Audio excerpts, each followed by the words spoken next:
1935, the Lions win the NFL championship. The Detroit Tigers take the World Series. The Red Wings bring home Lord Stanley's Cup. Joe Louis begins his rise to world domination. This transforms the Motor City into Detroit, City of Champions. Here we go, sticking it in the ground for episode, where are we at, 76? 76. We missed giving episode 75 a shout-out last week. Yeah. That's another milestone we hit. We're shouting back to 75. Yeah, last week we're ripping through it so well. We just 75. We're like 75. We're gonna went right through. We get to 100. We'll have a party at 100. Yeah, we had 75. We're like 75 of it. So that's pretty good though. 75. We're on 76. We're rocking right through City of Champions, man. It is. It's. I got my golf club. I got my Walter Hagen Woodshaft Golf Club. And we're ready to, and I got my Detroit City of Champions I love that T-shirt. It's got the big logo. Yeah, I just, these are available for anyone. Chris, right? Yeah, you and Chris. Me and Chris worked on it. Chris really had the original inspiration for it. I just kind of helped him with a few so it's got a little bit of everything for the City of Champions. It's got a lion, it's got a tiger, it's got 3 stars, a 4th star for Joe Louis. Yeah, and Chris is, Chris is like he knows the wings for the Red Wings. Chris is all about those coat of arms too, so it's like that's about as close to official as you cool. get. It's and this is the big one. This is the larger logo. Yeah, but Chris, when we were designing that coat of arms, he knows what he's doing with that kind of stuff. Yeah, like he's not like this isn't just kind of like some kind of. This isn't just clip art. Some random. Well, it's not just some random. I mean, it's got some clip art. There's some meaning. but no, that's what I mean. Like, no, dude, it's totally clip art. But I'm just saying, it's not like just some kind of cool. Like we just put this design together, like some randomly. Like there's actually. It follows some of the rules. It follows all the rules. It follows all the rules of heraldry. Yeah. All right. Chris knows a lot about it. It's a thing. So, and I just like the one little star has 30 points on it for the 30 championships, and the crown is some significance as well. And we keep on saying, we'll have Chris on and talk about it. We'll do an entire show. We could do a whole show about it and just have Chris on too. The other show I want to do,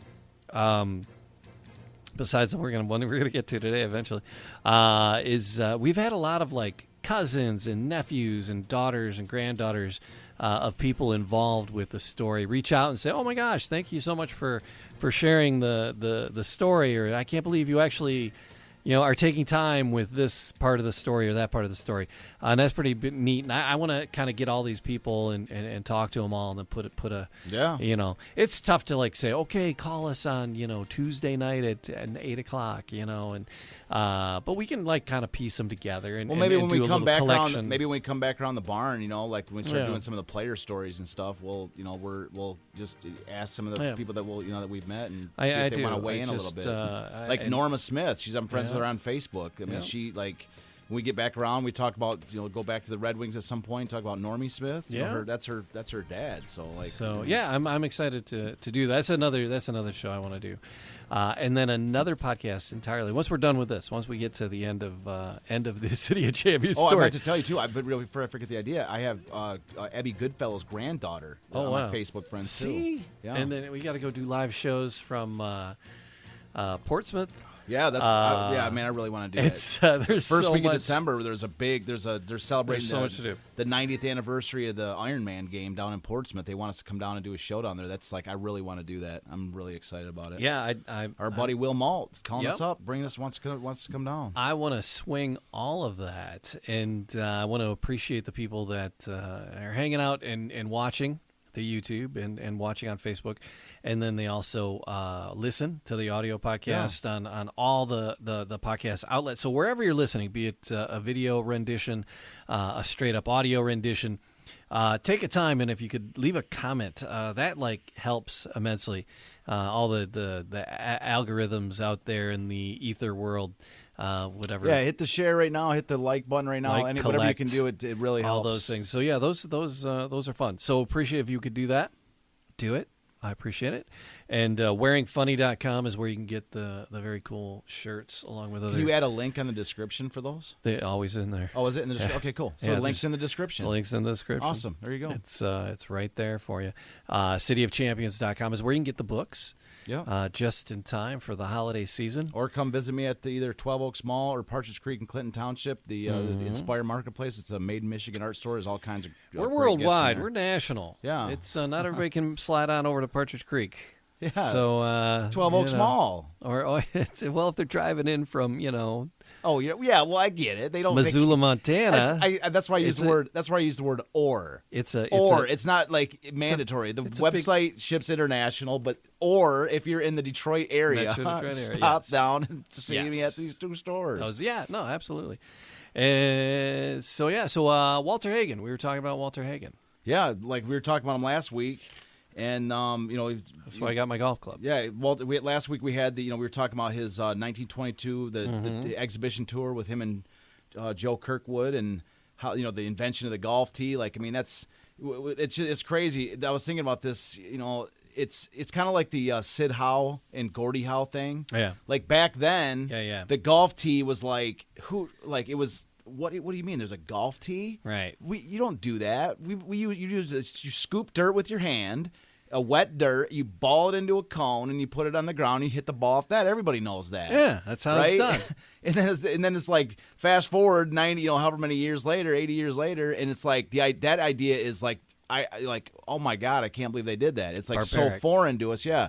And then it's kind of like that with Gordie Howe and Sid Howe, where it's like, is Sid Howe related to when we were talking about Sid Howe, the question is Sid Howe related to Gordie? Back then they were like, is Gordie related to Sid? Right, because Sid was he was the all-time goal scorer when he retired. Yeah, and so they're like, maybe the Red Wings found a new Howe. Like, I mean, like, that could be maybe as good as – they'll never be as good as Sid Howe. They'll never be as good as Sid. Who knew? Yeah, and then years later, the flip has happened where it's like Sid. Sid, was he related or was he any good? It's like, are you kidding me? He was amazing. He was like the best player. One of the probably an amazing player. One of the things that made Gordie strive for to fill those shoes. We showed the picture at that time, at those shows where it was Gordie meeting Sid, young Gordie Howe meeting, basically Sid Howe on his way out the door. Yeah. So, anyways, where we're at today, last show we talked about the exhibition tour and how big that was, and then so this week we're talking about really just the next couple of years. That was 1922. Right now is 1923. And really going into the show, I wasn't even sure what we were going to do today. I was kind of talking to you about this before the show. I never know what we're going to do today. I know you don't, but I was trying to give you a couple clues where we were going today. But I had no idea really going in today. And so I was just kind of like reading the next couple of chapters. I mean, I've read the book a couple times, but I was just, I'm just kind of going through it and, just kind of the next thing. And, really the very next year, 1923, I'm reading this stuff and I'm like this, the next couple of years are just like, it's almost like we titled this episode the Roaring 20's. Okay. Hagen and the Roaring 20's, because like at least for me, whenever I think of the Roaring 20's, I think of like Hollywood. Mm-hmm. I think of Hollywood, right? The Hollywood, like you have all these actors and actresses. Exactly. The Great Gatsby types parties and all these movies like these old 20's movie stars and all, like Charlie Chaplin and them and all these guys that are that are just Errol Flynn. I think Errol Flynn was back in that. Was it Errol Flynn? Yeah. Mm-hmm. Well, these guys like Rudolph Valentino and these guys. This is the Roaring 20's. Like I always think of the Hollywood, like the Flappers, and I think of like maybe a little bit of New York. With the speakeasies and stuff in the 20's. That's the kind of stuff I think about. I've always thought about the Roaring 20's. But today, I had a totally different vision and a view of the 1920s, and it was through the eyes of Walter Hagen. Mm-hmm. Because these couple of years we're going to dive into today, 1923 and 24, are like, when you're done, when we're done today, like my goal today is to paint a picture of Hagen. And it wasn't really until like today and maybe even the last couple days that it's dawned on me, like if you bring up the cover of the book that we've been using, citing so much of Hagen's own story, so the cover of the book, if you zoom in on it, I don't know if you can zoom in, but no, okay, on the left side, if you look close, if you can't see it, right on the cover of his book, it says the book's called Walter Hagen's Story. The Walter Hagen story. And then next to it says, I never wanted to be a millionaire. I just wanted to live like one. So he never wanted to like necessarily accumulate wealth. Yeah. He just wanted to live the lifestyle of one. And as we've already kind of talked about before, he would basically he was basically living sort of paycheck to paycheck. Right. But the thing is, like, he would have some huge, big money pile come in, and he would live it up.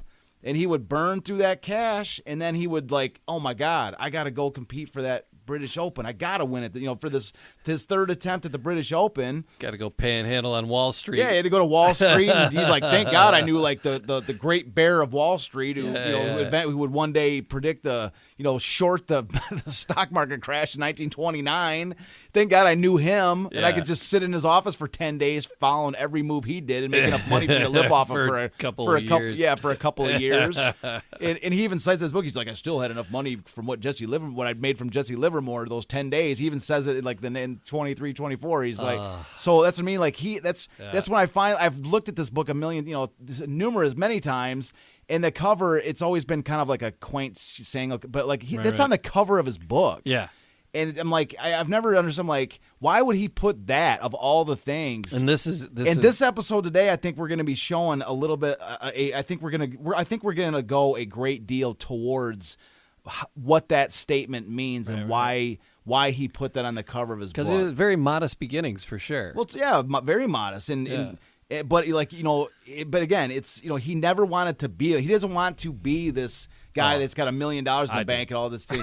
No, he wants to be the guy that lives like a millionaire, right? So that's what we're going to sort of talk about today is this incredible lifestyle that this guy has got. Okay, so we're going to begin with just a very basic fact. In 1923, Walter Hagen gets married to a woman named Edna. Okay, and I think you had that on the cover for today's episode. So this is them on a ship. They're about to head out to the 1923. They're about to head to Europe for Hagen's attempt at the 1923 British Open. Okay. Which again, he was trying to win back-to-back Opens in 20. So anyways, so this is him and Edna. So he gets married, and but that picture is actually a little bit ahead of where we're at this exact moment in 1923. Sure. But so anyways, Hagen gets in the 20s. There's what was called the Florida real estate boom. Right. Okay. It was in the early from like 1920 to 1926. It was right at the early 1920s. And what it was happening was Florida was like this was the next big thing. Yeah. It was the next big thing. All these people that made all this money in the auto industry and all these people, they were going on to Florida and they were buying themselves entire areas to start their own cities. In Fort Myers. You're familiar with it. Henry then. Ford. Yeah, you're familiar with it. And then. Edison. Yeah, you go when you're, because my mom is staying in North Fort Myers right now. Yeah. North Fort Myers, and the Gulf is getting walloped by a hurricane. They're hunkered down. Everybody's so far so good. But it's cool to go down there and just see Edison's place and Henry and Firestone. And they all had places down there. So all these Detroit. I didn't know that. You're educating me right now. I didn't know that. Oh yeah. So Edison and Ford have homes next to each other down there, and they would hang here in Detroit, and then they would go down there. Yeah. And But in this first like sort of 5 years of the 20s, eventually it all kind of went bust. Mm-hmm. Like there was a lot of people that lost like everything. These multi-millionaires that lost a ton because they went too big. And so anyways, so Hagen gets invited down.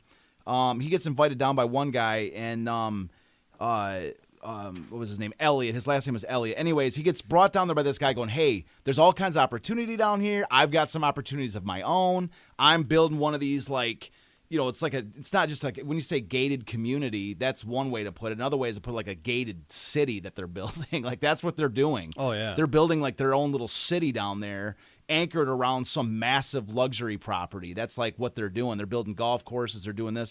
And so they're all building, they're carving up this whole, all these territories. So this guy, Elliot, invites him down because the big thing that's going down here is the St. Petersburg area is blowing up.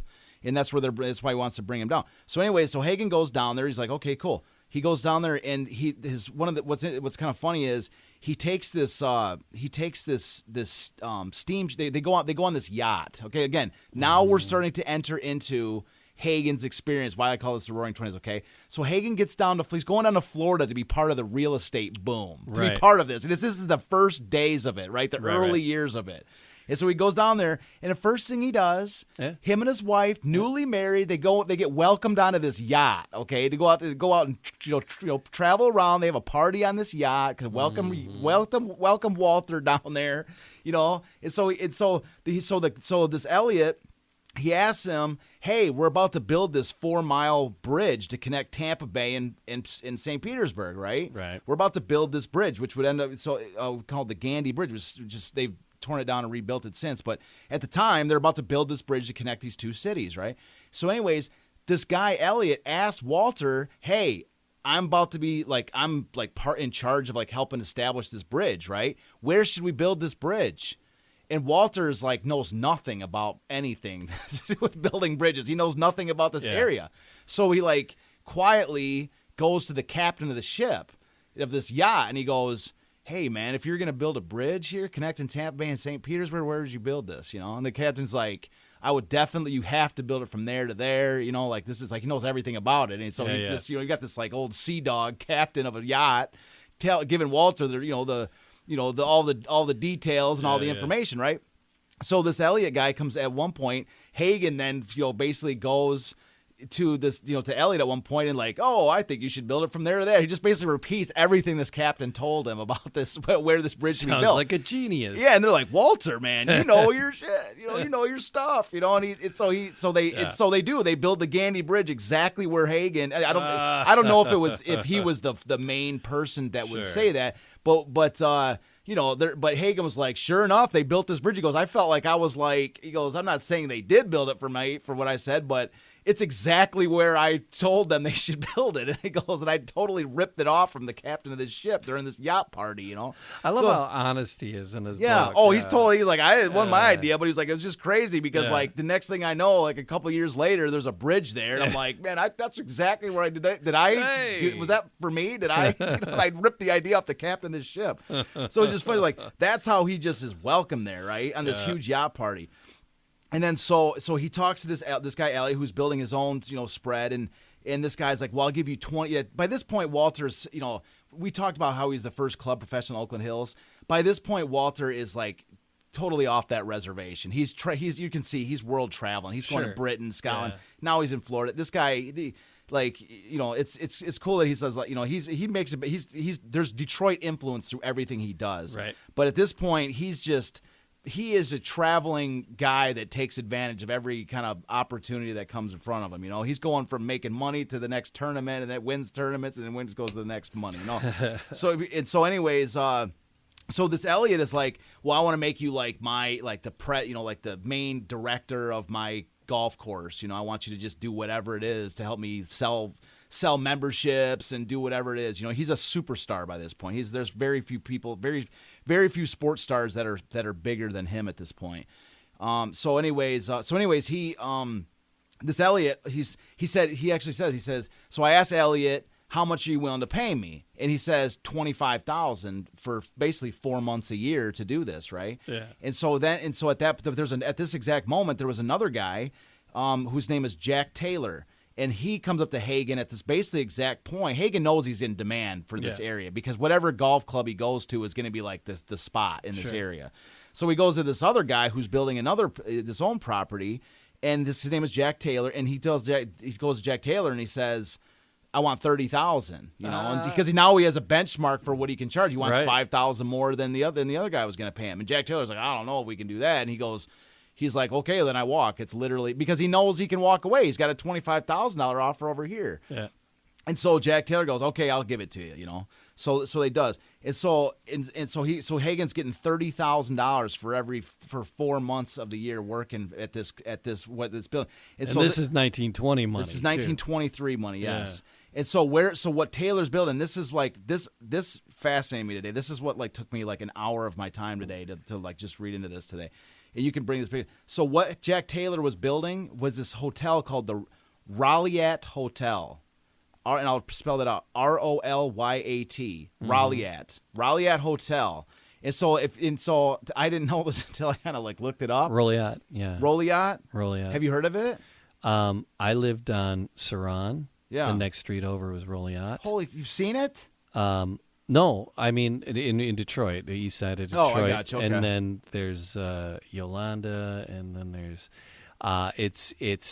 it's Taylor spelled backwards. I can't believe you nailed it. I had no idea. You're right. It is. Saran is Norris spelled backwards. Yeah, you're right. And you nailed it. It's like my whole little subdivision there in Detroit. Or a bunch of Civil War generals' names spelled backwards. Yeah. Oh, that's crazy. We'd say, it's a satanic neighborhood because all the names are spelled backwards. That's crazy, man. Where's that at? 7 in Van Dyke. Oh, really? It's Detroit, Yeah. Well, you just nailed it because I was looking at it going, Raleigh at? What does that mean? And I was like, actually reading it. I mean, just growing up, we always said Roliat. But Roliat, okay, whatever. That sounds better. I like the sound of that better. That's his east side. Roliat, yeah, I like that. Polish kids in Detroit. No, I like that. That sounds way better than Roliat. Roliat, I like that. So anyways... but it is Taylor spelled backwards. Yeah. So the guy's name is Jack Taylor, and he's naming his place the Roliat Hotel. It's his name spelled backwards. That's it. That's all he picked his name for his hotel. So this guy's a total character, obviously. Yeah. Right? He's a total character. And so he's like, okay, Walter, we'll give you $30,000, and he's like, we're building this hotel called the Roliat Hotel. And Hagen's like, I don't know if he was as quick as you were just there to pick it up, but I didn't pick it up at all until I actually read about him. Like, oh my God, that guy's he's named his hotel of his why did he just call it Taylor Hotel or whatever, he spelled his name backwards to put it out. In purchasing power, that $30,000 today is over $500,000. Yeah, for 4 months. For 4 months, $500,000. I actually have it written down in my notes. Taylor spelled backwards. Okay. You nailed it. That's awesome. Anyways, so we got the pictures of the Roliat Hotel. Yeah. And look at this place. Okay, it's pretty magnificent. This is magnificent. I had like 10 different postcards from the 20s that I wanted to put up on this. If you have a chance, just like go to eBay.com. And just type in Roliat Hotel. There are just the most coolest pictures. These old 20s postcards of this, and they're just like these. I mean, they're just so cool. There's a bunch of black and white photos on there. People are trying to sell too, but they're just so. This place in the background. If you're looking at, so there's 3 pictures we have. They're all, basically just to describe for the listeners at home. So it was designed with the idea of a Spanish feudal castle. It looks It's a Spanish castle. It looks like a castle layout. It is. It's designed in a Spanish castle. There's 10 palm trees like at the entrance, and Walter Hagen himself brought those up from, I think it was whatever is the south. Is Fort Myers in the south? He brought them up from the down in the south, and nobody had ever grown palm trees up in this. They didn't think they could grow this far north. Okay, and so they planted the ones he brought, and they all grew. He said the ones that are there were the ones he brought up. So the ones that are there, if they're still there at the entranceway, Hagen planted those. He brought those up. That's because he was there when what that was. What city is this in again? This is insane. This is the city at the time was called. It was called, what was it called? I have it here. It was called the I have it written down somewhere from here. Yeah. But what area generally is it? St. Petersburg. Oh, it's okay, St. Petersburg. Yeah, but he had it called it had a cool name. It was called something on the, what was it called? Could you look up Roliat Hotel while I'm talking so you can get it? Because I had it. I did. Oh no, I got it right here actually. Yeah. I had it up here.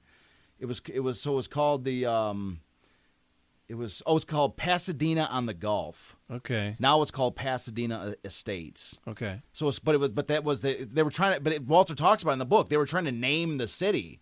Right. They had all these crazy names, and he was like, and then somebody was like, "What about Pasadena on the Gulf, like Pasadena, California? On the Gulf, but on the Gulf." Yeah, and so this in the bottom postcard. These are just these sprawling Spanish castle-looking photos, and in the background you see the Gulf of Mexico with this massive beach that runs all the way up, and so this town, this city that they're founding out there, is like. This is the anchor of this area that they're building. This is Pasadena on the Gulf with this just ridiculous beach in the background. Yeah. I mean, open up to the Gulf of Mexico. So anyway, Hagen goes down there in 23 when they're just, this thing has not been built yet. And so he's down there. And so he just got married. This guy is, he goes down to Florida. First thing down there, he goes on this yacht party. And then while he's there, while they're building this thing, Jack Taylor give him and his wife this Spanish villa to live in. Oh, So, he's in charge, like they're building the golf course, so he's working with the architect to like design this golf course. So his job is like he's giving lessons to, he's trying to set what they're trying to do is they're trying to lure other money people down there. Sure. So whenever somebody comes down there to check out what's going on, Hagen's trying to sell them like, memberships to this, to this club. Yeah. And then also like get him to buy real estate in the area so they can get, they can start getting businesses and stores and stuff, and just people living down there, to build a community. They're trying to lure people into their community. That's the idea. And so the entire time, Hagen says in there, he says they lived in this Spanish villa with his new wife, Edna, and we hosted many parties. Well, he's making $125,000 a month. Now we're starting to get into Hagen's 1920s experience. I'd throw a little party if I was making $125,000. A little party. He goes down there. The first thing that happens, he goes on a yacht party where he picks out the spot for a bridge, which they build a 4-mile length of span. Yeah. Okay, which is still there. Like I say, they ripped it down and did another one, but very nearby, like to update it. But it was there for like 50 years. This massive 4-mile bridge that he's like. I mean, imagine the Mackinac Bridge. You're like, oh, I was out in the yacht party with my friend, and I was like, yeah, they should really build a bridge there. And then like a month, a year later, you go there and there's a bridge right where he told him to build it. Like you'd be like, yeah, man, I got some pull around here. Yeah. You're talking to the guys who are building it and all. These are the guys with the yacht party. And then, of course, let's say he gets this $30,000, every 4-month gig at this Spanish feudal castle that's being built. And he gets a Spanish villa right on the beach with his new wife Edna, and he's hosting many parties. He's hosting many parties, to host all these new people coming down there. This is Roaring 20s, man. Oh, yeah. This is amazing. This is how you live a life, man. Like Miami got nothing on Waltz in the 20s. No, nothing. And so here's the thing. The other thing. While he's down there, he's also nearby all these Major League Baseball spring training sites. Right. So I got a quote real quick here. He's talking about golfing with all these different baseball players. Oh, my God. He's got a segment where he's sitting there talking about golfing with Babe Ruth and how Babe's golf game. He's talking about this while he's down there. Yeah. So sometimes he's on the beach and doing, trying to sell people memberships and golfing with people and randoms that come into town. Sometimes he's throwing parties at the Spanish Villa on the beach with his new wife and all these celebrities and them coming in. Other days, he's just going down to the spring training, hanging out, watching, maybe playing catch a little bit with these players. Right. Other times, these players are not, as we're going to read in this quote, they're not even supposed to play golf because these baseball managers didn't want them to play golf. Yeah. And they're playing hooky with the team and running off with Walter Hagen to go play golf with these some of the biggest stars in baseball history.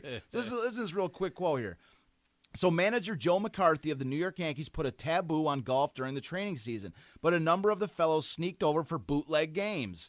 Babe Ruth and I played many rounds together with Babe Ruth. One thing I noticed peculiar to Babe's game and to that of most ball players was that for the length of time an average ball game consumes, Babe was a fine golfer. He could concentrate.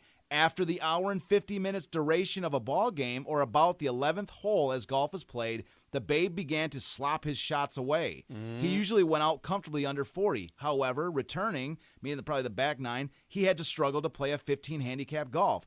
Years later, in 1936, Billy Burke and I played with the Babe in the True Temper Open at Detroit, and his game still followed that pattern. Babe Ruth has always been touted as the top money player among all-star athletes, and I took a leaf out of his book. Well, because Walter thought about baseball totally a little bit himself. Yeah, he was into it. We're going to see. I got pictures of him in the spring training of the 35 Tigers. He was at their spring training. That was when you put him in the Phillies uniform. I know. I love that picture. It's perfect photoshopping, too. So, anyways, but when he's not at the beach or, hanging out, giving lessons to millionaires or, having parties at his Spanish villa, he's over at spring training, with Babe Ruth, golfing. And also, here's a few other names. This is the other thing. Look, you might recognize a couple of these names. I also played golf with Rube Marquard, Jimmy Fox, Mickey Cochran, Cy Perkins, and numerous other famous ball players. Among the writers who wintered in Bel Air and nearby were the great sports reporter Grantland Rice, Dickie Martin, who had accompanied me on the first trip to England, so that Dickie Martin was with him, George Ade, Rex Beach, and Ring Lardner, founder of Ring Magazine, were frequently partners of mine. So these guys are like, he's golfing with the biggest sports stars. These are the biggest sports stars in the world. He's golfing with, like we mentioned there, Mickey Cochran's down there. Yeah. Hey, Mickey Cochran at that time was playing for the A's. Right. Okay. And so he's one. I mean, they've been to the A's, have been in the World Series. I think they went to the World Series their first time, right about this time. But anyways, yeah, he's golfing with Babe Ruth and Jimmy Fox, Mickey Cochran. Like this is what he's doing down there. This is look at this guy's lifestyle, right? So this isn't it, right? So this is not even all of it. So anyways, when this hotel finally opened in January 10th, 1925, the opening night for this hotel was, it says I read another story online about it. They said the opening night was full of celebrities. It doesn't really mention exactly who, but I've got a list. Let me just run down a few people. It just said these are just general people that are just famous guests in general. Yeah. What's funny is this comes off of Wikipedia. In baseball, George Herman, Babe Ruth, Jimmy Fox, Mickey Cochran, Rube Marquardt, Cy Perkins. The very first 5 guys that Hagen mentions right here that he played golf with. So what are the? So I mean, like, Walter Hagen in his book and Wikipedia, they got those are exactly the guys that he mentions in his book, right? And so it's like, yeah, those guys were there. Those guys were at this place, right? Oh, heck yeah. Walter Hagen, some of the famous golfers, Walter Hagen, Chick Evans, Gene Sarazen, Jock Hutchinson, whose names come up numerous times. Joe Kirkwoods was there. Laurie Eaton, Bob McDonald, Bobby Jones. They're down there. Socialites, entertainers, Cornelius Vanderbilt III, Daniel Guggenheim, Frida Hempel, Gally Kersey. Like there's he's rolling with the big dogs. He's rolling with the big dogs, right? These are out the thing. But check this out. For the opening night for this hotel, the champagne, the main fountain of the hotel was champagne. It wasn't water. The fountain was issuing champagne out of the fountain. It was a cheese fountain with 6 different kind of cheese. It wasn't the kind of fountain where you pour mind. the fountain and it kind of rolls down the bunch of glasses. No, this is a fountain. A big fountain where you're with that champagne. You just go dip. Could you imagine a party like this? This is the Roaring 20s, man. Roaring. This is seriously roaring. They're down in Florida on the Gulf Coast in a brand new Spanish feudal castle. And here's a description that I'm dreaming. that Hagen had about this Rolliat Hotel. So this is his little quick quote I wrote down. Jack Taylor's Rolliat Hotel was the most magnificent and luxurious hostelry constructed in the booming 20s. Walter Hagen's own words. The most magnificent and luxurious hostelry constructed in the roaring 20s. This was the number 1 spot that Hagen saw, and he saw a lot of them. Right. He saw a lot of places. Yeah. He said this is the most magnificent. And when you see these pictures of it, you get the idea. So imagine this opening night, 1925, every celebrity star. And what's cool is it wasn't, that you can imagine, it wasn't like overdone. There wasn't a bunch of cameras there. There wasn't a bunch of snooper photographers there. Sure. This is out in their own little corner of the world. These are some of the most famous and wealthiest people on Earth. Yeah. They've got a fountain pouring champagne out of it. They got this massive beach. They've all been probably buying a bunch of little properties nearby. Oh, yeah. Hey, you want to hang out in the hotel or you want to go to Hagen's Spanish Villa? Let's go chill over at Hagen's Villa. You know what I mean? Like they've got the cool breeze rolling off, the moon slit sky. I mean, this is like get Daisy in the car. Let's go. This is. I mean, they're disconnected from all civilization in the middle of their own little piece of the world. Mm-hmm. You know what I mean? Can you imagine how this was a special era, and this guy was at the dead center of it. Yeah. You know what I mean? The whole world revolved around this. At least for Hagen's kind of mind here, but like. This is the Roaring 20s. Like, I have a whole different vision in my mind about the Roaring 20s now from just reading this. Right. And there's a whole, you can read it for yourself. I encourage anybody to read this book. It's tremendous.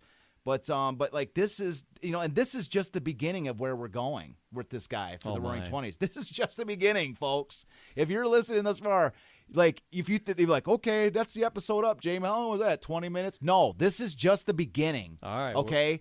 Fountain champagne.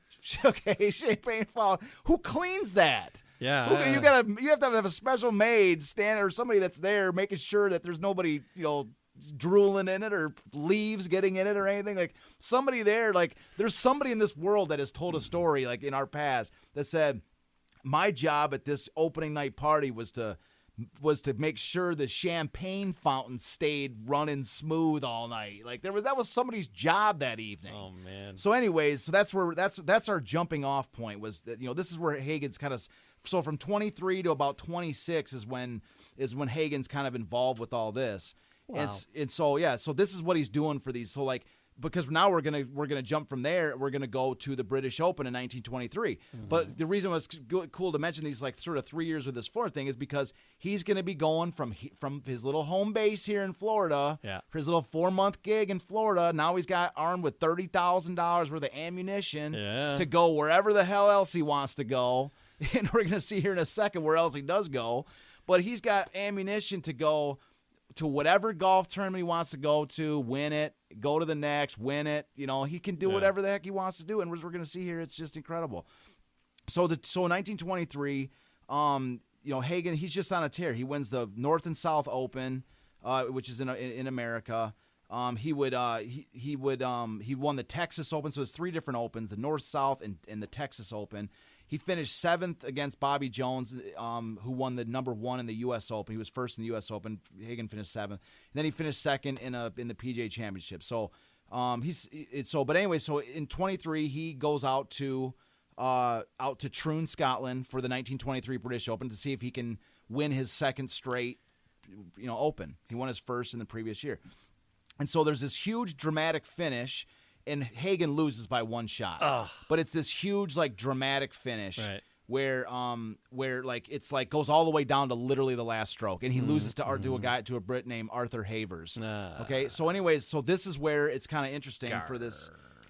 So a quote about the reason I mentioned it was close. It was this like super thrilling, like he walks you through the whole thing, but it gets all the way down to like the last stroke, and the whole, like, everybody is hanging on like the last strokes here for this.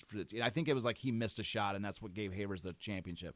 Anyways, so it's like this huge thing, and everybody's like super excited. Hagen and Arthur Havers are like the toast of the town, kind of like this. It's almost like it's in a similar situation to some of these other events we've covered, where it's just everybody in the area is just glued to it, and then like everybody that's involved with the final day are just heroes in that. So anyways, so this is where Hagen talks about the event afterwards. So he says, our American boys, stopping at a hotel bordering the golf course, had expected to pick up their daily mail at the back door of the clubhouse. We're back to these clubhouses and the shenanigans that the Brits are playing. They're the last holdouts from letting pros come in, right? So that's where he's talking about. So he's coming from living this opulent lifestyle, the best superstar golfer in the world. And you get changed over there in the hot dog shack. Yeah, exactly. He's like, that's where he's at. That's what's basically going to happen. Yeah. So he says, our American boys stopping at a hotel bordering the golf course had expected to pick up their daily mail at the back door of the clubhouse. They just want to pick up their mail. That's it. They're not going there to use their showers and eat off their fine china dining room. They're just there to pick up their mail in the back door. However, we were advised that all mail would be sent to the golf shop, so we, as the official stated, would not find it necessary to go to the clubhouse. So they sent it to the golf shop just so that the American golfers wouldn't find it necessary to have to go anywhere near the clubhouse. Right. So we sent it over there because we don't want you in the vicinity of it, right? And so this did not sit well with us at all. That's what Hagen says. After my shot missed and Arthur Havers became the new British Open champion, the secretary of the club came out on the green and insisted that I come into the clubhouse with Havers for the presentation of the trophy. So all of a sudden, there's all this excitement. Hagen and Havers had this huge thing. Hey, Hagen, you know what? We'll make an exception. You can come on in, right? Yeah. He says, I walked up the path with them while the British bobbies held back the tremendous crowd following us. There's this huge crowd that wants to see what's going on. At the doorway, I stopped and turned to the enthusiastic gallery. I'm sorry I didn't win, I told them. I've been asked to come into the clubhouse with Arthur Havers for the presentation. I stopped for a moment and considered my words carefully. Then, at no time have we Americans been admitted to the clubhouse, I continued, not even to pick up our mail. At this particular time, I'd like to thank you all for the many courtesies you've extended to us, and I'd like to invite all of you to come over to the pub where we've been so welcome. so that all the boys can meet you and thank you personally. If the committee likes, they can present the trophy to the new champion over there. I turned and walked away with all the thousands in the gallery following me to the pub, leaving only the committee and Arthur Havers at the clubhouse. He took the crowd with him. And they were standing there by themselves with their trophy, and nobody cared. And their $375 check. Their $375, Arthur Havers' $375 check. The trophy, and nobody caring whatsoever. They'd rather go hang out with second-place Hagen at the pub. They all went over and followed Hagen. So this right here, we've already alluded to this story before in an article we read at the beginning of Hagen. But this is a huge moment. Right. This is a huge moment. This is Hagen. Hagen is like the biggest sports baller on earth. Yeah. And they're not letting him pick up their mail. He finally has it. Like, he finally realizes his power at this moment. I mean, I realize he knows he's had it for a while. This isn't like he's been a church mouse not saying anything ever. That's not true either. But it was it's like he's like, you know what? Guess what? I'm not going in there, and I'm taking all your people with me, right? Like, that's who I am, and that's what, like, that is just the most badass statement, dude. He's like, guess what? We're from America. Over in America, the crowds, like, we are in the clubhouses. We are the clubhouses. Like, here, we can't even pick up our mail. So this is like, I'm done with this crap. I'm done with it, and I'm not taking it anymore. And he didn't. And so that's what's so great. So we're going to find out the sort of impact that has. Because, again, this is in the same, like, so he goes back to America, and he goes back to Florida, and he's living his thing, and he's doing his Spanish villa parties, and so he's doing this thing. And so, so he's doing all this, and so he comes back. This is where it gets really cool. It's 1924. He comes back to challenge for the British Open again, right? Mm-hmm. So this one takes place in June 26th, 27th at the Royal Liverpool Links at Hoylake. And so in this, what's kind of interesting about this is he talks about this guy. He said there was a guy named Mr. John Ball that requested that he partnered with Hagen for this particular British Open, 1924 British Open. Yeah. And Hagen was like, this was like one of the biggest honors I ever had. Was this guy asking me? In this Mr. John Ball, this guy was 63 years old. This guy was playing in his final British Open. This guy had the first British Open this guy played in. He was 15 years old as an amateur, and he played in the 1876 British Open. Okay. So this guy is a legend out there. I don't think he was a really big name. I don't know. I didn't really look him up too much, but I don't think he was like a huge name as far as like the world of the biggest names in the history of golf. And longevity wise. Yes, but within these golfing circles, like this guy was an absolute legend. Like this guy's talking to you about British. Oh, I remember British Open. This guy won the British Open in 1890. Like he's like, oh, I remember that 1890 Open. Like this is the guy that is like, this guy is like the connection to the roots of golf and the Open and all this. Like this guy was just, and so Hagen was like, man, this is like this guy's final tournament. Hagen actually says in there, like, this was like the biggest honor that this guy requested to play with me. Yeah. And Hagen's a superstar. He's the number one guy probably, in the world, basically. So that's just kind of cool is that he plays with this guy, John Ball. He rolls around with him the whole show or for the whole tournament. So here's I've got a pretty good quote for how this Open finishes. Okay. And like I say, just wait till he does this whole thing. It's gonna it's even more interesting than this. So we got 134 and 135. So anyways, so so it all came down to this final hole. Okay, and he's going against this guy Ernest Whitcomb, who is like basically like they're just kind of neck and neck. But at this point, going to the last hole, he's like one shot ahead. He's just basically got to preserve this lead, and he's gonna finish up to win his second Open. So at the 18th, I was confident I had victory in the palm of my hand, for here was a short par 4 hole with the wind at my back. I got a long tee shot some 300 yards, leaving me a short 7-iron shot for my second. Again, a series of traps crossed the front of the green. However, they didn't seem to be too troublesome considering the shortness of the shot I had to make. I played my second shot too boldly and went past the flag to the back edge of the green. Here I was on this fast green, on the back edge at that, and I needed to get down in 2. I putted down, sloping away, and left myself 5 feet short. Had I hit it a tiny bit harder, I would have rolled almost to the hole, but a semicircular ridge held my ball and left me with a most difficult putt. With such a fast green, I knew my stroke must be delicate. I looked over both sides of the hole. There was a slim chance of a slight roll as it went down a little incline towards the hole. I studied it carefully once more. I decided there was a double roll down the first 2 feet of the putt to the right, a slight roll to the left the last 2 feet. So it's like rolling right and then it's rolling left. Like it's like this putt course. I stood and set myself with one thing uppermost in mind. I must hit the ball delicately. And in a situation like this, delicacy is difficult due to the extreme nervous tension one is under. But then I had a second thought, which helped greatly in my executing the shot correctly and in not becoming over-anxious to see where the ball was going. Should I miss, I'd only need to stay over another day to beat Whitcomb in the playoff at the British Championship. If I hold, I became the British Open champion. So he's like, kind of like, if I do miss, then I'm still got a chance to win it because we're going to tie and we'll go into the extra round. Yeah. But so that's what kind of steadied him a little bit. So while 10,000 people held their breath, I stroked the ball, gently but firmly. It righted the last turn, straightened out, and headed for home. I threw my putter into the air and never saw the ball or putter again. But I sure saw that British Open trophy. My wife rushed up and kissed me. London Bobbies in their white helmets quickly surrounded us to give what protection they could from the thousands of gallery fans seeking to shake my hand and roaring congratulations into my ears. Some of them lifted Mrs. Hagen and me to their shoulders and carried us off the green. Nice. The committee asked Mrs. Hagen and me to come into the clubhouse for a champagne toast. She was the first woman ever to cross the threshold of the Royal Liverpool Links clubhouse. I suggested that McDonald Smith, who was an English and American, sort of dual citizenship. I suggested that McDonald Smith, who had finished in a tie for third, come along with us, and they graciously included him. An American golfer goes right in with them. They're like, oh, absolutely. We want McDonald Smith to come in with us. Mac on the wagon, but sportsmanlike, touched his lips to the rim of the champagne glass, but did not drink. I received another great ovation from the gallery when we mounted the platform to receive the trophy and other prizes. The crowd sang for He's a Jolly Good Fellow, accompanied by a fellow playing a cornet.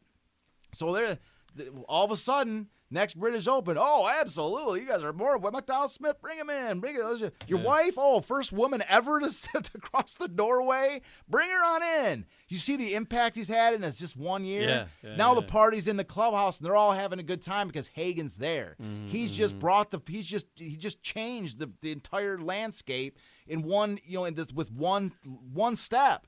Every other tournament we've talked about him over in Britain, he was heading to sleep in the barn in France. They were trying to set him in the barn in France. Every British Open, they wouldn't even let him even look at the clubhouse. And now there's the first woman ever. He says she's the first woman ever to cross this threshold at there. You see what I'm saying? Like, that's the impact that this guy is having. He's changing everything out there, right? So anyways, so that's this, the door is finally open. That's like the last door to fall for as far as the respectability of professionals getting into these, into the old world clubhouse, where it was just amateurs allowed in there and the mercenary pros were not allowed. That idea is gone after this. He's never going to be talking about this again. So anyways, so now's where so he just won the British Open. Now's where it gets interesting. He's going to Disneyland. Oh no. Kind of not that, but something else. So anyway, he wins this British Open, right? And so of course, as he did in the previous British Open, he gives his check to his caddy, this guy named Jimmy Anderson, who's a British guy, and then he takes off from there. Him and his wife, they go to the French Open in Versailles.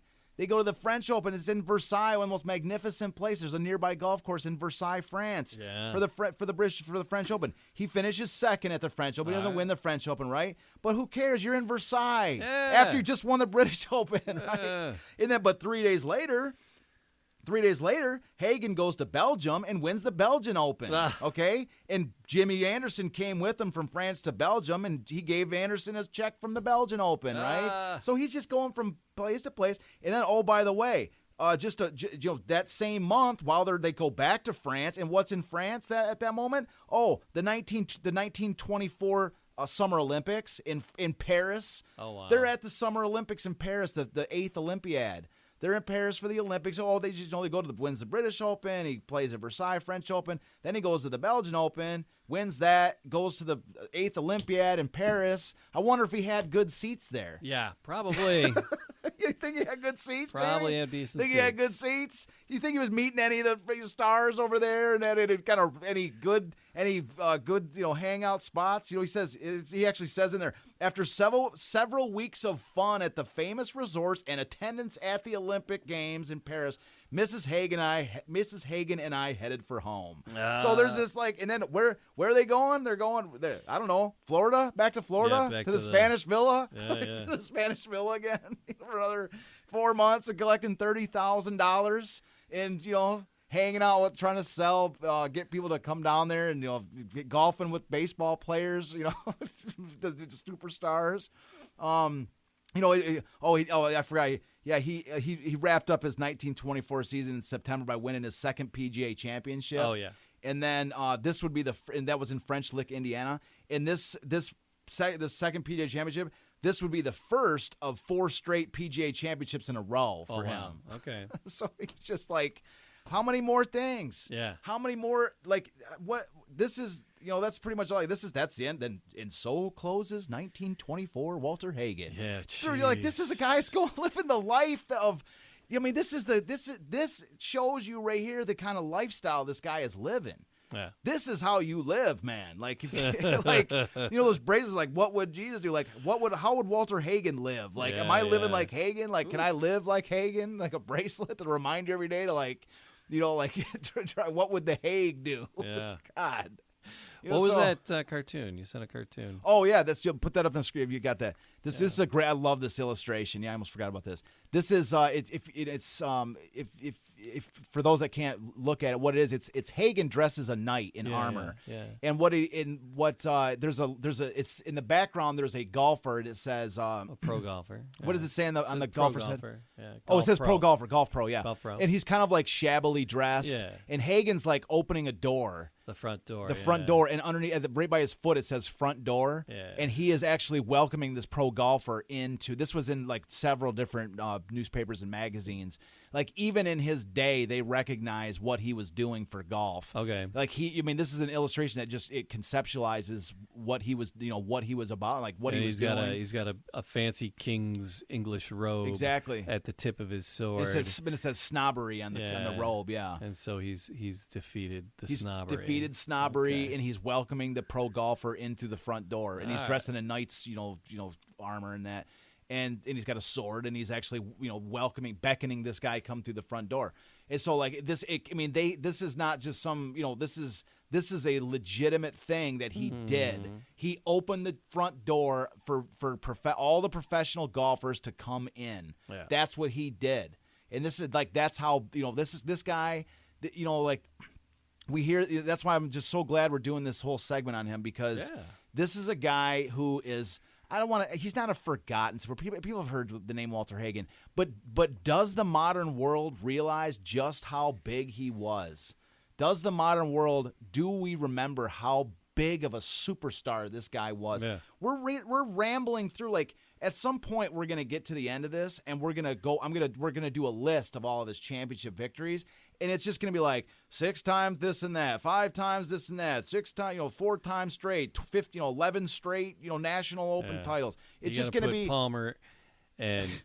It's just going to be Woods rambling through it, and together to match this. Yeah, we're going to get to a point where we're just going to be rambling through all these things, and I think that might be one of the problems. When you're dealing with somebody that's had this level of success, is that you look at all these titles, and then you kind of hyper focus on those titles, and then you start to compare it to well, how many did Jack Nicklaus win, and how many did Tiger win? Oh, he was third back to Tiger, whatever. Sure. And then you get kind of focused on that rather than just what he did in the times he was doing it, and he was the one setting the benchmark for all others to follow. Yes. He was this, people are oh well, this Aaron Judge just hit his 60th home run, with 60, these people are going to break 60, 61.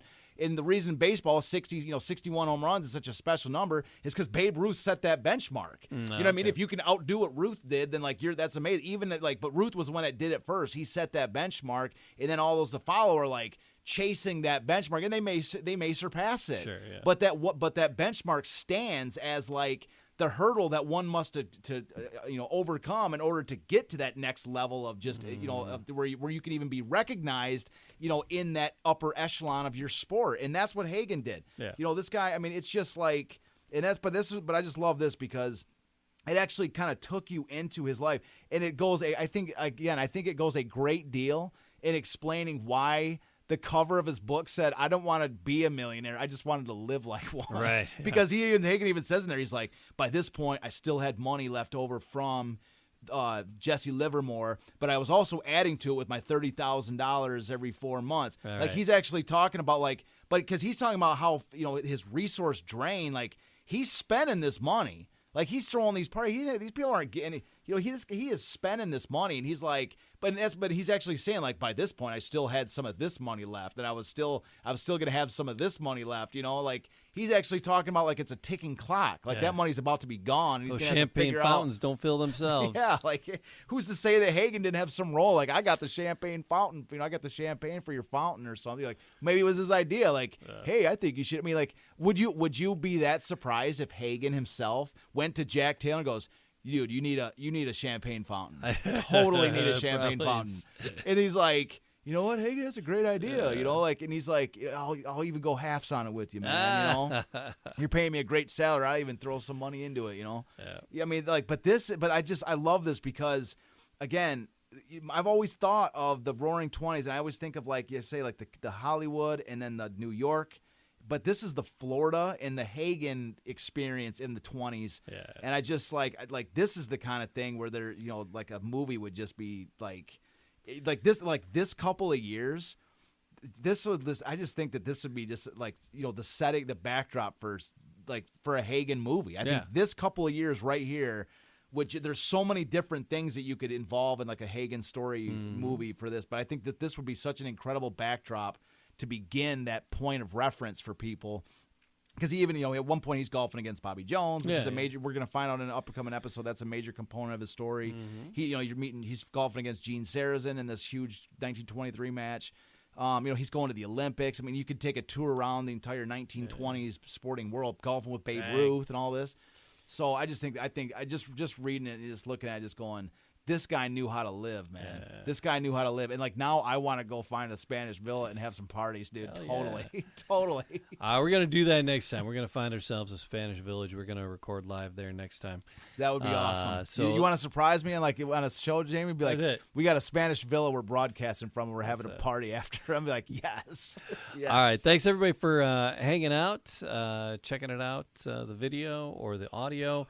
Wherever you're at, like, subscribe, leave a comment. We appreciate all of those. The website is DetroitCityOfChampions.com, wearingfunny.com for the merch. And all the links are in the description, as always. Charles, as always, thanks for all the hard work you do putting into this. And I love it, man. I enjoy the show. I love doing these shows with you, Jamie. Yeah, it's great. Yeah, it takes me half my day to get ready for it, but it's worth it. I love doing this show. Heck yeah. All right, next time. We'll see you all next time. It's Detroit, City of Champions.